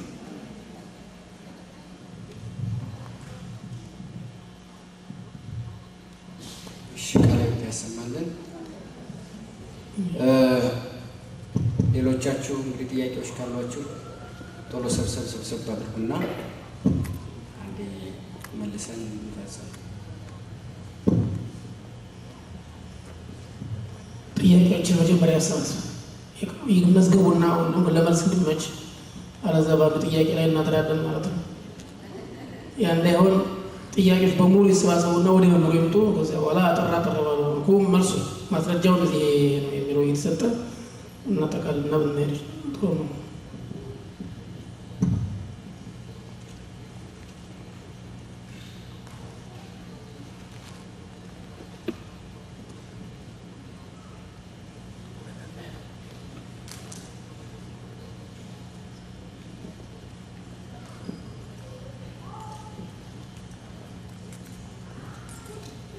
ሌላ ጥያቄ ያለው ሰው አለ? እጃቸው አይታይም።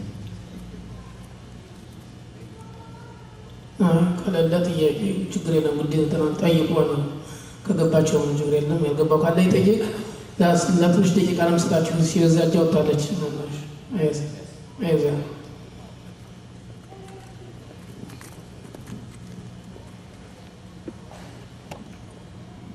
እሺ፣ አመሰግናለሁ። ቅድም ጲላጦስ እጁን ታጠበ ሲሉ ፈረደበት ማለት ነው ወይስ አልፈረደበትም? እጁን መታጠብ ነው። ጥያቄው አንድ ላይ ነው። ጥያቄዎችን አስባችሁ ተመዝግቧል። አሁን የጠየቃቸው ጲላጦስ እጁን ታጠበ አሳልፎ ሰጠው አልሰጠውም? ይመዝገብላት። ለአመላለስ እንዲመች በቃል መጠየቅ ቀላል ነው። በቃል መጠየቅ ይፈልግ ሰው ካለ እጁን ያሳይ።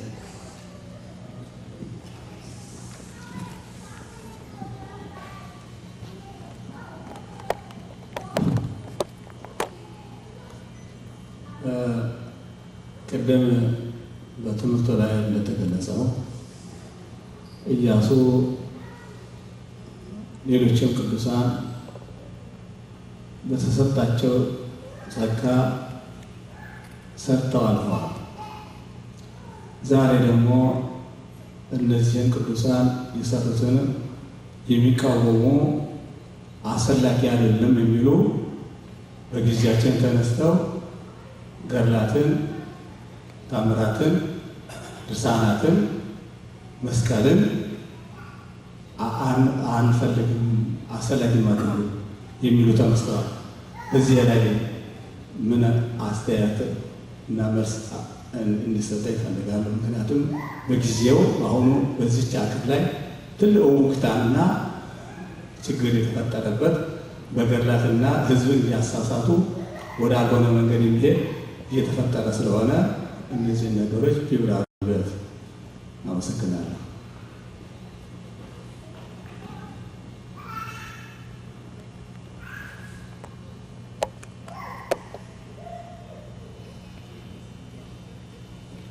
ሌላ አለ?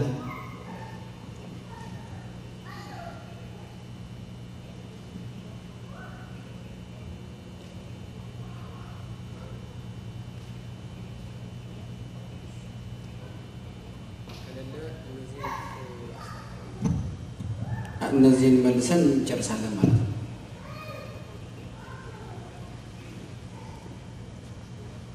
እሺ፣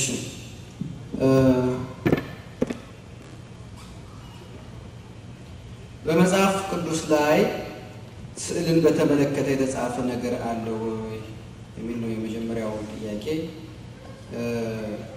ስዕልን በተመለከተ መጽሐፍ የጀመረው ገና ሕገ ኦሪት ለሙሴ በደብረ ሲና ሲሰጥ ሙሴም ከእግዚአብሔር ከተቀበላቸው ሕግጋት አንዱ ነው። በኦሪት ዘጸአት ላይ ተጽፎ እናገኘዋለን። ታቦቱን እንዴት እንደሚሰራ በሚጽፈው አንቀጽ ከኦሪት ዘጸአት ምዕራፍ 26 ጀምሮ ብናነበው የኪሩቤል ስዕል እንዲስልና በታቦቱ ግራና ቀኝ እንዲያስቀምጥ ታዟል። ከዛ ጊዜ ጀምሮ በኦሪቷ ቤተ መቅደስ የኪሩቤል ስዕል ነበረ።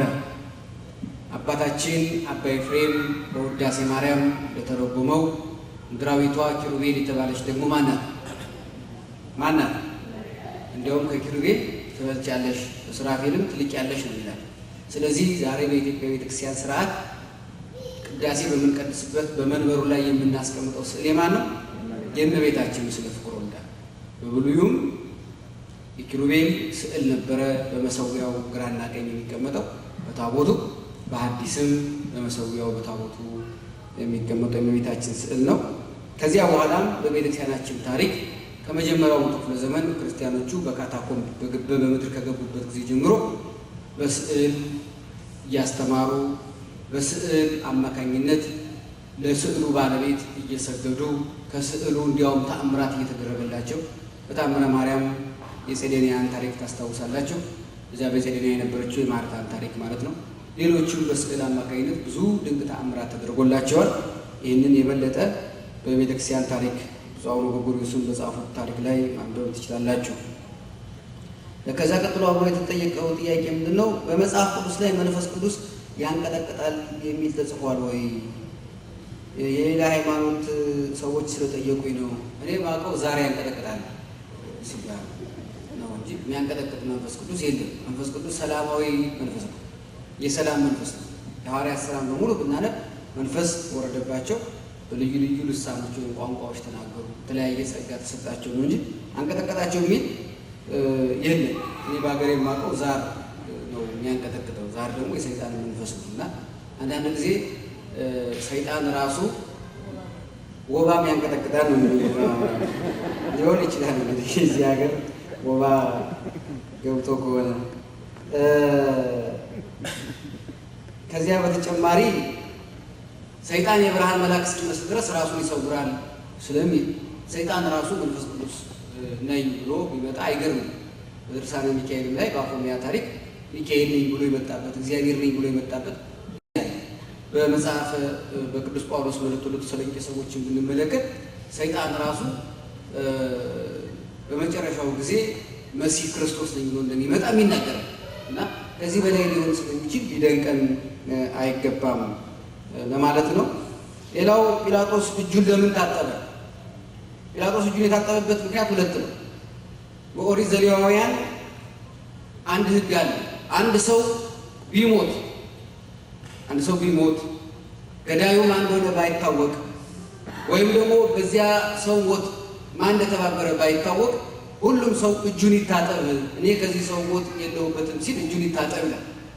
አንዱ ምክንያት ይሄ ነው። ጲላጦስ እኔ በዚህ ሰው ሞት የለሁበትም ለማለት ነው እጁን የታጠበ። ይሄ እንደ ባህል ወርሰኑ። ለምሳሌ ምናልባት ታስታውሱ እንደሆነ ልቅሶ ቤት፣ ሀገር ቤት ከቀብር ስትመለሱ ድንኳን ከመግባታችሁ በፊት እጃችሁ ትታጠባላችሁ። እዚህ ሀገር ይኑር አይኑር አላውቅም። እንግዲህ ድንኳንም ስለሌለ እንደዛ መኖሩን አላውቅም። ግን ምን ማለት ለምንድነው እጃችን የሚታጠቡ ድንኳን ከመግባታችን? እኔ በዚህ ሰው ሞት አልተባበርኩም፣ በዚህ ሰው ሞት እኔ አልተባበርኩም። ገዳዩን ግን አብሮ ይታጠባል። ዛሬ አብሮ እሱን በመርዝ የገደለው ሰው አብሮ እየታጠበ ነው ድንኳን ውስጥ የሚገባ፣ አብሮ ነው ንፍሮውን የሚበላ። አንዱ ምክንያት ይሄ ከቀደም የነበረው ስርዓት ስላለ፣ ሁለተኛው ምክንያት ግን ቅድም መልአከ ሰላም እንደተናገሩት በአንድ በኩል አሳልፎ ሰጥቷል። ለምን ክርስቶስን አሳልፈ ካልገደል የቄሳር ወዳጅ አይደለህም የሚል የፖለቲካ ጥያቄ ተነስቶበታል። ስልጣኑን መልቀቅ አልፈለግም። ሁለተኛ ደግሞ እውነቱን ያውቃል። አሁን በሁለት ነገር ተወጠረ፣ በእውነትና በስልጣን። ስለዚህ ወደ ስልጣን ላዳላ ወይስ ደግሞ ወደ ክርስቶስ የሚለውን ነገር ተጨነቀና መጨረሻ ማምለጫ ነው ያገኘው። እኔ የለሁበትም ማለት ነው፣ ውሰዱና እንደፈለጋችሁ አድርጉት። ይሄ ምን ማለት ነው? ይሄ እኮ ግደሉት፣ ፈልጉ ግደሉት፣ ፈልጉ የፈለጋችሁትን አድርጉት ነው። አንድ ሰው ለምሳሌ አድኑኝ ብሎ ከዚህ ወንበዴ ከቦት ሩጦ ወደኛ ቢመጣ አይ እኔ አንተን አልገልህም፣ ግን ከቤት ውጣና ብትፈልግ ዳር ብትፈልግ ሙት ማለት ያሰውዬ ከመግደል ወደኋላ አለ ማለት ነው። እኩል ማዳን ካልተቻለ ያን ሰውዬ ለሞቱ መተባበር እና ጲላጦስ አሳልፎ ሰጠው። ምንለው እንደዚህ ነው፣ አሳልፎ ሰጠው፣ በሞቱ ተባበረ። እንዲያውም በቤተክርስቲያን ታሪክ እንደሚነገረው ጲላጦስ አሳልፎ ከሰጠ በኋላ እጁን ታጥቋል። እጁ ግን ከደም ሊጠራለት አልቻለም። እጁ ላይ ሁልጊዜ የደም ምልክት ይመለከታል እስከ መጨረሻ። ህሊናው ሁልጊዜ እንቅልፍ አጥቶ ብዙ ሰዓት ተጨንቋል፣ ብዙ ቀናት ተጨንቋል። በዚህ ጭንቀቱ ምክንያት ለካ እሱ ንጹሕ ነው ብሎ እስከ መመስከር ደርሷል። ንጹሕ ደም ነው አሳልፎ የሰጠው። በተለይ በመጨረሻ ሰዓት ክርስቶስ ከሙታን በተነሳ ጊዜ ጠባቂዎቹን ጠርቶ ከአራት ከፍሎ ሲጠይቃቸው አራቱ መልሳቸው ስለተለያየ ክርስቶስ ከሙታን መነሳቱን አረጋግጦ እንደ ቤተክርስቲያን ታሪክ ጸሐፊዎች እንዳስቀመጡልን መዝገብ መጨረሻ ላይ በሰማዕትነት ነው ያረፈው። እሱ ራሱ ክርስቶስ የእግዚአብሔር ልጅ ነው ብሎ በመመስከሩ በእውነት ከሙታን ተነስቷል፣ እኔ ማሳለፍ የሰጠሁት ንጹሑን ደም ነው በማለቱ ምክንያት የሮማ ጭፍሮች እሱንም ስልጣኑን ነጥቀው ሰውተውታል። ግን ይሄ ላይቀር ስልጣኑን የሚያተርፍ መስሎት ብዙ ነገር አለ። ከሱ ህይወት የምንማረው ነገር አለ። እውነትን ማዘግየት ይቻል ይሆናል እንጂ መደበቅ አይቻልም። በሀገራችን ቂጣ ከሆነ ይጠፋል፣ ሽል ከሆነ ይገፋል የሚባል ተረት አለ። አንድ ነገር እውነት ከሆነ መድረሱ አይቀርም፣ ልናጠፋው የምንችለው ነገር አለ። አንዳንዴ ግን የደበቅነው ይመስላል እንጂ ያ ነገር ፈጽሞ መደበቅ አይቻልም። ለጊዜው ግን ሰዎች ፋታ የሚያገኙ መስሏቸው በሆነ ነገር ያመልጣል። ግን ያ እውነት የተከተለ እውነቱን ከመመስከር ወደኋላ አይን። ካህናት አባቶቻችን በቅዳሴ ላይ የሚታጠቡት ግን ከዚህ እንደ ጲላጦስ ስርዓት አይደለም። እሱ የተለየ እሱ ካህኑ አስተምሯል፣ መክሯል፣ ዘክሯል፣ ወንጌል አንቧል፣ መልእክት አንቧል፣ አውጇል። ይህ ሁሉ ካደረገ በኋላ የካህኑ ድርሻ እዚህ ድረስ ነው። ከዚህ በኋላ እናንተ እሳት አትገቡ ደፍራችሁ ወደ ክርስቶስ ሥጋና ደም ብትመጡ እኔ እስካሁን ድረስ የሚገባኝን አድርጌያለሁ። ከዚህ በኋላ ባለዕዳዎቹ እናንተ ናቸው። የእኔን ድርሻ ማስተማሩን ድርሻ፣ የመምከሩን ድርሻ፣ የመናዘዙን ድርሻ፣ የማወጁን ድርሻ ተወጥቻለሁ። ከዚህ በኋላ ለዕዳው ተጠያቂ እናንተ ናቸው። እኔ ዲያቆኑን ተከትሎ ይህን የቄሱን ቃል ያቃለለ ወይም የሳቀና የተነጋገረ እንዴት ከዕዳ ነፃ ይሆናሉ? እንዴት አሳልፎ ይሰጡናል? ደግሞ መቼ ያመጡት ነው ብሎ የሳቀ የቧለተ የተነጋገረ ቢኖር ዕዳው በራሱ ላይ እንደመጣ ገሃነመ እሳት እንደሚወርስ ይወቅ ይረዳል። ስለ በረከት ፈንታ መርገም፣ ስለ ኃጢአት ስርየት ፈንታ ገሃነመ እሳት ይቀበላል ብሎ የካህኑን አዋጅ በአዋጅ ያሰነዋል እንደገና መልሶ እና ይሄ ከምክር ከተግሳጽ ከቅዳሴው በኋላ የካህኑ ድርሻ ማብቃቱንና ካህኑ ድርሻውን ተወጥቷል። ከዚህ በኋላ የተቀባዩ ድርሻ መሆኑን ለመግለጽ ነው። ሌላው በኦሪት ዘጸአት ላይ ምዕራፍ 2 ቁጥር 1 ላይ ሙሴን አንተን ለፈርዖን አምላክ አድርጌሃለሁ ብሎታል። ምን ማለት ነው? መለከ ማለት በግዕዙም በዕብራይስጡም ገዛ ማለት ነው። አምላክ ማለት ቀጥታ የቃሉ ትርጉም ገዢ ነው። ግን አምላከ አማልክት ወእግዚአ አጋዕዝት እንለዋለን። ኢየሱስ ክርስቶስ የአምላኮች አምላክ የጌቶች ጌታ። የአምላኮች አምላክ ለምን እንለዋለን? ብዙ አምላኮች ስላሉ ነው። ብዙ አምላኮች ስላሉ የእነሱ ጌታ ማለታችን ነው ቢሉ አይደለም። አማልክት ዘበጸጋ ስላሉ ነው። አማልክት ዘበጸጋ ሰው የጸጋ አምላክ ተብሏል። በአምላክ ዳዊትም ይህንን በሙሴ የተነገረውን ቃል እሱም በትንቢት መጽሐፉ ላይ እኔስ አማልክት ናችሁ አልሁ፣ ሁላችሁም የልዑል ልጆች ናችሁ አልሁ፣ እናንተ ግን ከአለቆች እንዳንዱ ትወድቃላችሁ ብሎ በመዝሙር 81 ቁጥር 1 ላይ እግዚአብሔር በአማልክት ማህበር ቆመ፣ በአማልክት መካከል ይፈርዳል። አማልክት ማህበር መስርተው በዚያ ባህል የሚቆሙ ማለት ነው። የአማልክት ማህበር የተባለ የጻድቃን ማህበር ነው፣ የሰማዕታት ማህበር ነው። በእነዚያ መሀል ይቆማል፣ ይፈርድላቸዋል። ምልጃቸውን ተቀብሎ ይፈርድላቸዋል። ይቅር በለን ያሉትን ይቅር ይላቸዋል፣ ፍረድባቸው ያሉትን ይፈርድላቸዋል። ከዛም ዝቅ ብሎ እኔ ግን አማልክት ናችሁ አልሁኝ። የአማልክት ምንድን ነው? አምላክ ዘበጸጋ ናችሁ ብዬ ነበር። እናንተ ግን አምላክነቱ ቀርቶባችሁ ሰውነቱንም ትታችሁ ሌላ ህይወት ውስጥ ገብታችኋል ለማለት ነው። ሁለተኛው ከዚህ ጋር የተያዘ ፈሪሃ እግዚአብሔር ማለት ምን ማለት ነው? ምንድነው እግዚአብሔርን መፍራት ማለት? እግዚአብሔርን መፍራት እግዚአብሔርን መውደድና የምንወደውን እግዚአብሔርን ላለማስቀየም መጣር ማለት። ሰው የሚወደውን ሰው ማስቀየም አይፈልግም። እግዚአብሔርን የምንወደው ከሆነ እንፈራው። የምንፈራው አጋንንት እንደሚፈሩት አይደለም፣ በመንቀጥቀጥ እንደሚፈሩት ያለ መፍራት አለ። በአባትነትና የልጅነት ፍርሃት።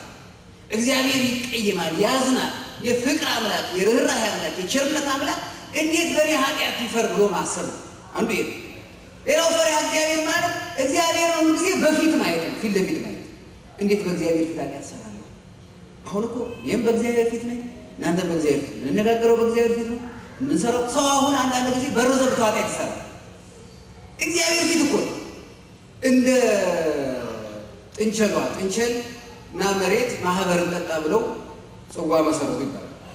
መጀመሪያ መሬት ትክፈል ተባልና የመጀመሪያ መሬት ጽዋውን አወጣች። በኋላ ጥንቸል ክፈይ ብትባል እኔ አልከፍልም ብላ መሮጥ ጀመረች ይባላል። እና ብትሮጥ እዚያው መሬት ነው። ወዴት? ተራራ ብትወጣ መሬት ነው፣ ዋሻ ብትገባ መሬት ነው፣ ጉድጓድም ብትገባ መሬት ነው። ማምለጥ አልቻለችም። ሰውም በእግዚአብሔር ፊት እንደዚህ ነው። ወዴት? ቤት ውስጥ ብንገባ፣ አውሮፕላን ውስጥ ብንገባ፣ መሬት ቀብረን ብንሄድ፣ ልበ አምላክ ላይ እኮ ተናግሯል። ወደ ሰማይ ብወጣ አንተ በዚህ ያለ፣ ወደ ምድር ጥልቅ ውስጥ ብወርድ አንተ በዚህ ያለ። ስለዚህ እግዚአብሔር አምላክ ከመንፈስህ ወዴት ትሄዳለሁ? ከፊትህስ ወዴት እሸሻለሁ ነው ያለው። ስለዚህ ወዴትም መሸሽ አይቻልም። ስለዚህ ፈሪሃ እግዚአብሔር ማለት ይሄ ነው። እግዚአብሔር በፊቴ ነው ጊዜ በቃ እግዚአብሔርን ሁልጊዜ በፊቴ አየዋለሁ። እዚህ ፊት ነው፣ እዚህ ጋር ነው እግዚአብሔር። አንዳንድ ሰው ቤተክርስቲያን ብቻ እግዚአብሔር ያለ ይመስላል። ስለዚህ ወደ ቤተክርስቲያን ሲመጣ ተጠንቅቆ ነው፣ ተጨንቆ ነው። ልክ ከቤተክርስቲያን ሲመጣ ግን የአይምሮ ጠባዩ ይከለስበታል። አንዳንዱ ሰው ካህን ፊት ሲቀርብ እግዚአብሔር ያለ ይመስላል። ወይ አንዳንዱ ሰው ጉባኤ ላይ ሲቀመጥ ብቻ እግዚአብሔር ያለ። እግዚአብሔር ሁሉ ጊዜ ነው፣ የትም ቦታ ነው። ፊት ለፊቱ እግዚአብሔር የሚያይ ሰው ፈሪሃ እግዚአብሔር አለው ማለት እግዚአብሔር። ሌላው ፈሪሃ እግዚአብሔር ማለት በተቻለ መጠን ኃጢአት አለመስራት። የመጀመሪያ ኃጢአት ቢሰሩ እንኳን መጸጸት። ሰው ኃጢአት ላለመስራት የማይታገል ኃጢአት ሰርቶ የማይሰማው ከሆነ እሱ ፈሪሃ እግዚአብሔር የለውም። እንዲያውም መሸሽ ከዚህ ሰው ነው። ብዙ ሰው ከአውሬ ነው የሚሸሸው፣ ወይ ከሌባ ነው የሚሸሸው፣ ወይ ከቀማኛ፣ ወይ ከጋንጃ መች መሸሽሽ ከዚህ ሰው። ምክንያቱም ምንም ሕሊና የለውም ማለት ነው። ሕሊና ከሌለው ደግሞ በቃ እሱ አውሬ ማለት እሱ። ያኛው አውሬ እንዲያውም ትንሽ በአውሬነቱ ምክንያት እንደ ሰው ብዙ ነገር ስላልተሰጠው ብዙ ላይ ጎዳ ይችላል። ምክንያቱም ደመነፍሳዊ ነው። ይሄ ግን ደመነፍሳዊ ያልሆነ አውሬ ስለሆነ በጣም አደገኛ አውሬ ነው። ምንም ፈሪሃ እግዚአብሔር የለውም። በቃ ምንም አይፈራም፣ ሰርቶም አይጸጸትም። የሚደሰት እንዴ በቃ ሰውን ገድሎ ዛው ላይ መቃብሩ ላይ ወንበር አስቀምጦ የሚኖር ሰው ማለት ነው። ይሄ ምንም ፈሪሃ እግዚአብሔር ጭራሽ የለውም ማለት ምንም አይሰማም። የሰው ገንዘብ ቀምቶ የተቀማው ሰውዬ እያለቀሰ እሱ ግን እዚህ ደስ ብሎት ድግስ መሸሽ ከዚህ ነው። በቃ ይሄን ሰው መሸሽ በተቻለ መጠን መራቅ ነው ከሱ። ምክንያቱም ከመብላት አይመለስም ሰው እሱ ከመብላት አይመለስም።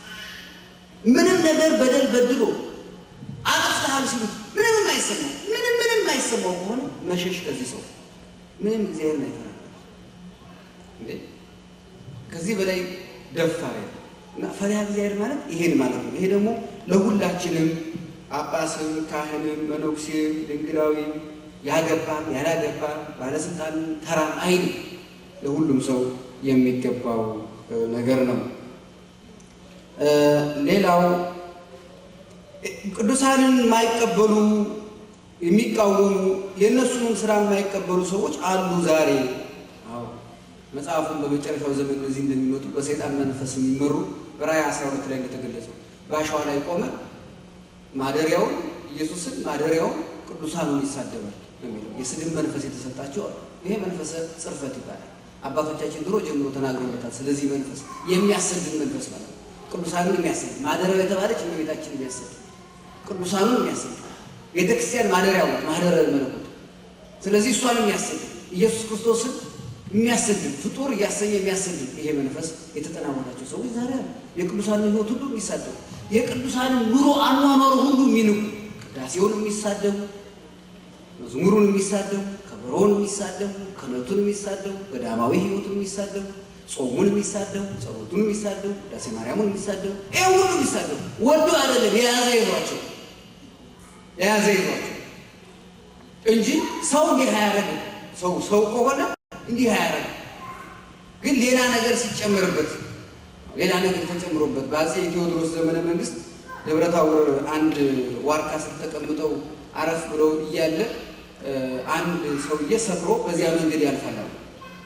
በኋላ ሰክሮ ሲያልፍ ያያቸዋል አፄ ቴዎድሮስን። ካጠገባቸው ደግሞ ሰጋር ተቀብሏቸው ተሸልማ ቆማለች። ስለሰከረ ምንም ነገር ስለማያውቅ ምን ይላቸዋል? ይሄ በቅሎ ይሸጣል ወይ ይላቸዋል። የአፄ ቴዎድሮስን ኃይለኝነት ታውቃላችሁ። ይሸጣል፣ ስንት ትገዛለህ ይሉታል። በፈለጉት ዋጋ ገዛዋለሁ ይላቸዋል። ጥሩ፣ ዛሬ አይደለም የሚሸጠው፣ ነገ እሸጥልሃለሁ። እሺ እመጣለሁ፣ ነገ እዚህ ጠብቀኝ ብሏቸው ይሄዳል። አሁን አፄ ቴዎድሮስ አልተበሳጩም። እነ ገብርዬ ተነስተው ነው ይሄን ሰውዬ ከሁለት ካልተረተር ነው ሲሉ ተውት፣ ግድ የለም ተውት፣ ብቻ ተከተሉትና የሚገባበትን ቤት አይታችሁ ይገቡ ይሏቸዋል። ተከትለው የት እንደገባ ያዩትና እዚያ ያድራሉ። ድንኳናቸውን ተክለው በነጋታው ይህን ሰውዬ ያስጠሩታልና በቅሎዬን እገዛለሁ ብለህ ነበር ትናንት፣ ይኸው እንግዲህ በቅሎዬን ተዘጋጅታለች፣ ግዛ። እኔ በቅሎውን የእርሱን? አዎ። እንዴት ለፍሬ እንደ ፍሬማ በቅሎውን እገዛለሁ ብለህ ነበር። እኔ እንደዚህ ብዬ እርሱን? አዎ። መቼም በጤና እንዲህ አለ። ትናንትና ከሆነ ሰክሬ ነበር። አዎ እኮ ሰክረ እኮ እንዲህ አለ። ያማ ከሆነ ንጉሥ ሆይ እኔ ብቻዬን ነኝ አሁን እየተሟገትኩ ያለሁት ከእርስዎ ጋር። እርስዎ ከነጋሻ ጃግሬ የሆኑት ናቸው። እኔ አብሬ እንደ እርስዎ ሰራዊቴን መጥራት አለብኝ። ያን ጊዜ ነው የምንነጋገረው ይላቸው። ምን ሰራዊት ነበረ ደግሞ አንተ ብቻህን የተገዳደርክን ያየንህ? አይ ነበሩ። እነማን ናቸው ሰራዊቶች? እነ ጌሾ፣ እነ በቀለ፣ እነ አረቂ፣ እነ ጠጅ። እነዚህ አብረውኝ ካሉ ነው ጀግንነት የሚመጣው እንጂ ብቻዬንማ ከሆነ ዳርጌ በቅሎውን እገዛለሁ አለ ይባላል። እና እነዚህም ሰዎች አበባቸው ያለ ነገር አለ እንጂ ብቻቸውን እንዲህ አይሉ። ብቻቸውን ባዶ ሰውነታቸውን እንዲህ አያረጉት። ያንን ነው አሁን ያን በቅሎ፣ ያንን አረቂ፣ ያንን ጠጅ፣ ያንን ጌሾ የሚነቅል ነው የጠፋው እንጂ ኢትዮጵያም ውስጥ ነበሩ ገዳማዊ ሕይወቱን የሚንቁ ብዙ ቅዱሳት መጽሐፍትን እኮ ዛሬ እያቀርቡ የኛው ሰዎች እኛኑ ቆብ ያደረጉ እኛኑ ቀሚስ የለበሱ እኛኑ መስቀል የያዙ ሰዎች የራሳቸው ቀድሰው ያደጉበትን ቅዳሴ እየናቁ ብዙ መጽሐፍ ራሳቸው የሚያዜሙበትን መዝሙር እየናቁ ዜማውን እየናቁ ብዙ ነገር ተናግረዋል። ብዙ ነገር አጥቅሰዋል። እና ያለው ነገር ምንድነው? በዚህ ዘመን መጠንቀቅ ነው። ተጠንቀቁ ነው ቅዱሳት መጽሐፍት ሁሉ የሚሉት። ተጠንቀቁ፣ ተጠበቁ ነው። አንዳንድ ጊዜ በፍቅር ምክንያት በመዋደድ ምክንያት እንዳንጠፋ፣ አንዳንድ ጊዜ በማክበር ምክንያት እንዳንጠፋ፣ አንዳንድ ጊዜ በዘር ምክንያት እንዳንጠፋ፣ አንዳንድ ጊዜም ደግሞ በሌላ ጥቅማ ጥቅም ምክንያት እንዳንጠፋ ተጠንቀቁ፣ ተጠበቁ ነው የሚሉት ቅዱሳት መጽሐፍት ሁሉ። ተጠንቀቁ፣ ተጠበቁ። ለምን ሰው እሳት ውስጥ እንዳይገባ ነው መጠንቀቅ ያለበት እንጂ እሳት ገብቼ እወጣለሁ ማለት አይቻልም። ስለዚህ እንዳንገባ እንድንጠነቀቅ ነው ሁልጊዜ የሚመክሩ። ሰው እሳት ከገባ በኋላ ለመውጣቱ ዋስትና ስለሌለው ማለት ነው። እና ይህንን እንድንጠነቀቅ እንድንጠበቅ እንግዲህ ሁልጊዜ ያስፈልጋል ማለት ነው። እስከዚህ ሰዓት የጠበቀን ያስተማረን የመከረን ልዑል እግዚአብሔር ክብር ምስጋና ይግባው። ለአባቶቻችን ምስጢሩን የገለጸ እግዚአብሔር ለሁላችንም ምስጢሩን ይግለጽልን። የእግዚአብሔር ቸርነት የድንግል ማርያም አማላጅነት አይለይም። መምህራችንን ቃለ ሕይወት ያሰማልን፣ ቃለ ሕይወት ያሰማልን። ገብቼ እስከ እግዚአብሔር ምስጋና ልናገር ለስሙ ክብር ወደ ማደሪያው ገብቼ እስከ እግዚአብሔር ምስጋና ልናገር ለስሙ ክብር አድርጎልኛልና አመሰግናለሁ። ሐዘነ መቅደሱን እሰግድለታለሁ። ለፊቱ ለመቆም ለፊቱ ለመቆም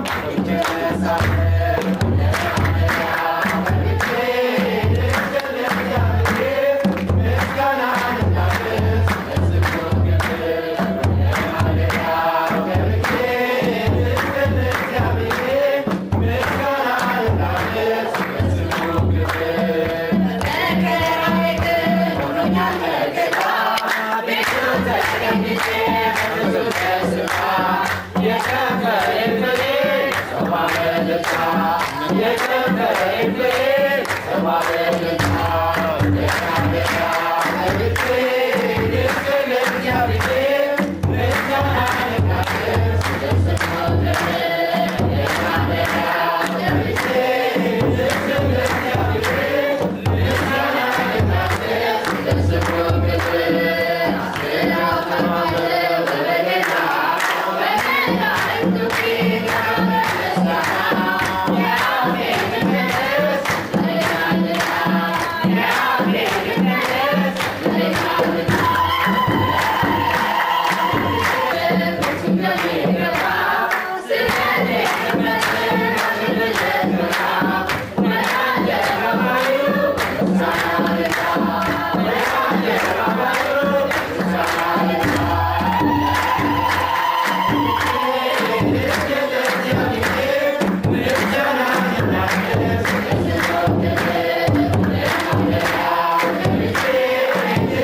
ደስ ብሎኛል። ደስ ይበላችሁ። እግዚአብሔር ካተበለ መስዋዕት ሆነ መዝሙር ሆነ ቤተክርስቲያን መስራት ሆነ ያለ እግዚአብሔር ፈቃድ አይሆንም እና እግዚአብሔር